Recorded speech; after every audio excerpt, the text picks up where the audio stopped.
Bonjour à tous et bienvenue sur cette nouvelle vidéo qui sera divisée en 5 petits tutoriels, 5 conseils qui vont vous permettre de bien débuter dans la 3D. J'espère que vous êtes prêts, on est parti pour le premier conseil. Pour bien commencer, vous devrez bien organiser votre projet. Prenez votre dossier, donc projet, il doit être composé au minimum d'un dossier scène, pour toutes vos scènes, un dossier image, ensuite un dossier modèle avec vos modèles finaux, et un dossier rendu. Ça c'est le minimum pour bien vous retrouver dans votre projet. Prenez par exemple le dossier image, et bien celui-ci en général est composé de 4 sous-dossiers. Un dossier ref pour vos images de référence, prises un peu partout, un dossier JPEG pour vos images de basse qualité, un dossier PNG pour votre texture finale, et un dossier PSD pour revenir à tout moment sur vos textures. Conseil number 2. Vous allez devoir créer des chanfreins pour vos surfaces angulaires. Donc vous allez me dire, qu'est-ce que c'est qu'un chanfrein? Certainement, si vous n'avez jamais fait de 3D, c'est simplement ce qui permet de créer une accroche de lumière dans les angles de votre cube. Vous voyez, ici à droite, vous avez des chanfreins. Et ça peut arrondir les angles également, mais ça a un vrai impact sur la lumière. Si vous regardez votre cube de gauche, vous aurez exactement ça sur Unity en l'important si vous n'avez pas fait de chanfrein avant. Et à droite, vous aurez des angles bien visibles parce qu'on aura fait des chanfreins. Donc voici tout de suite une petite démonstration. On est sur Blender et je vous propose une petite démonstration de chanfrein. Donc la première manière de créer un chanfrein, vous allez dans le mode édition, vous sélectionnez tout avec A. Donc là, on est en mode Edge, et vous cliquez sur la barre d'espace et vous allez chercher Bevel. Bon, moi j'avais déjà tapé Bevel. En faisant bouger votre souris, vous réglez la taille de votre chanfrein, et avec la molette, vous réglez le nombre de subdivisions. Donc voilà.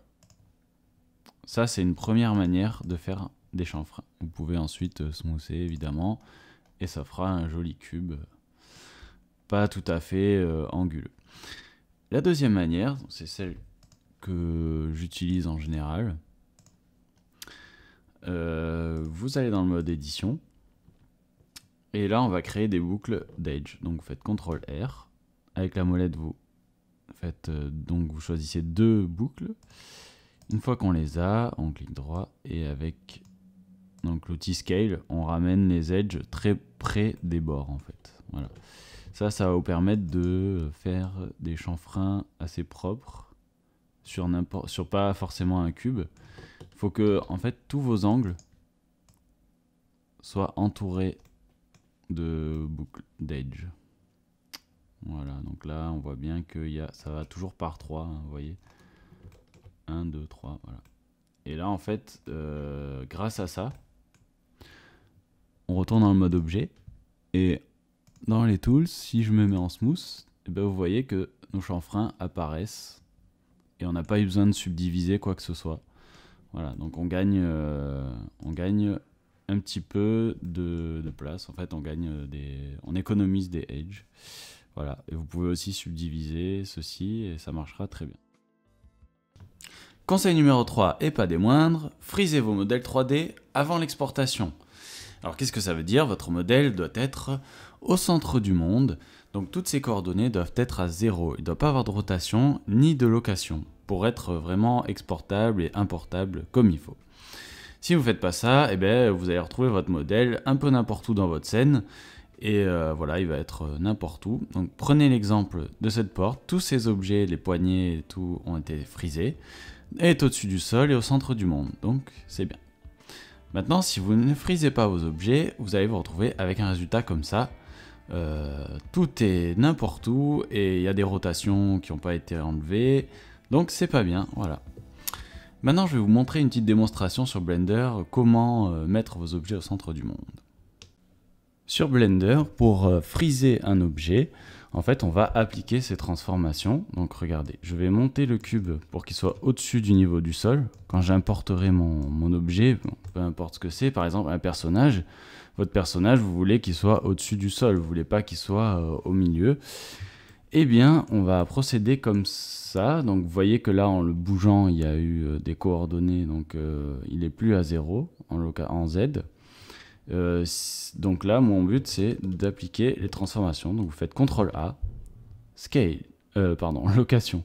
Voilà, parce qu'on a bougé que la location. Et sinon, si jamais vous bougez la taille, vous appliquez le Scale ou la rotation. Si vous avez appliqué une rotation, ce qui est important, si par la suite, vous voulez parenter votre objet.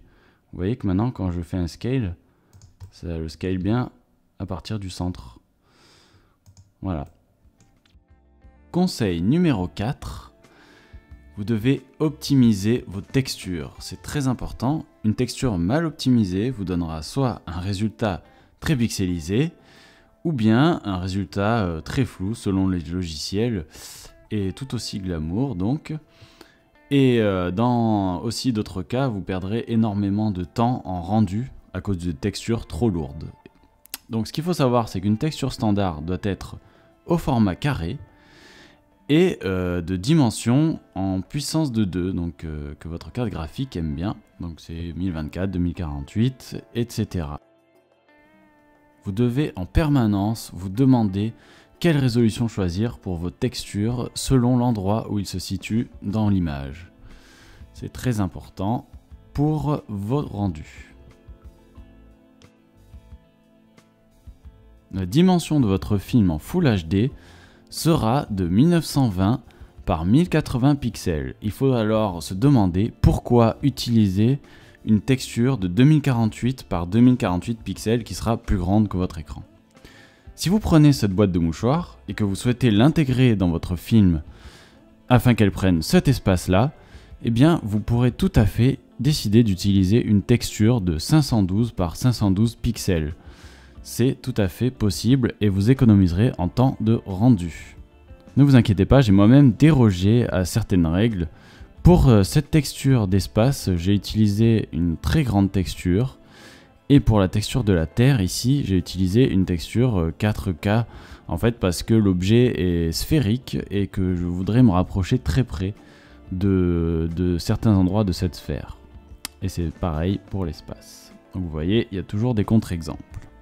Cinquième et dernier conseil de ce tutoriel, nommez tout ce que vous créez. C'est simple, à chaque fois que vous allez créer un matériau, ou bien encore une texture, un objet quelconque, une armature avec tous les bones, une caméra, enfin bref, nommez tous vos éléments correctement, ce qui veut dire pas de ponctuation et pas d'accent et pas de barre d'espace, seulement les tirer du bas. Sinon vous aurez des bugs, des plantages et ce sera vraiment pas cool pour votre boulot. Donc voici un exemple de texture de peau par exemple, d'homme. Donc on écrit homme-peau-diff pour diffuse, parce qu'il s'agit juste d'une texture de couleur, voilà. Et ensuite le format de votre texture, tout simplement. Ici PNG, c'est ce que je vous conseille pour les textures quand même. Et voilà, c'est la fin de cette vidéo. Merci d'avoir suivi, j'espère qu'elle vous aura plu. N'hésitez pas à vous abonner à ma chaîne. Pour ce qui est de la suite des événements, je vais continuer à poster des tutoriels de ce genre, même préciser certains points qui ont été évoqués dans cette vidéo. Et je pense que dans les 2 prochains mois, je vais plutôt poster des vidéos création. Et ensuite, je reprendrai les tutoriels intensifs. Voilà, en tout cas, vous pouvez toujours regarder les tutos qui sont déjà sur ma chaîne. Voilà, donc je vous dis à très bientôt et à bientôt.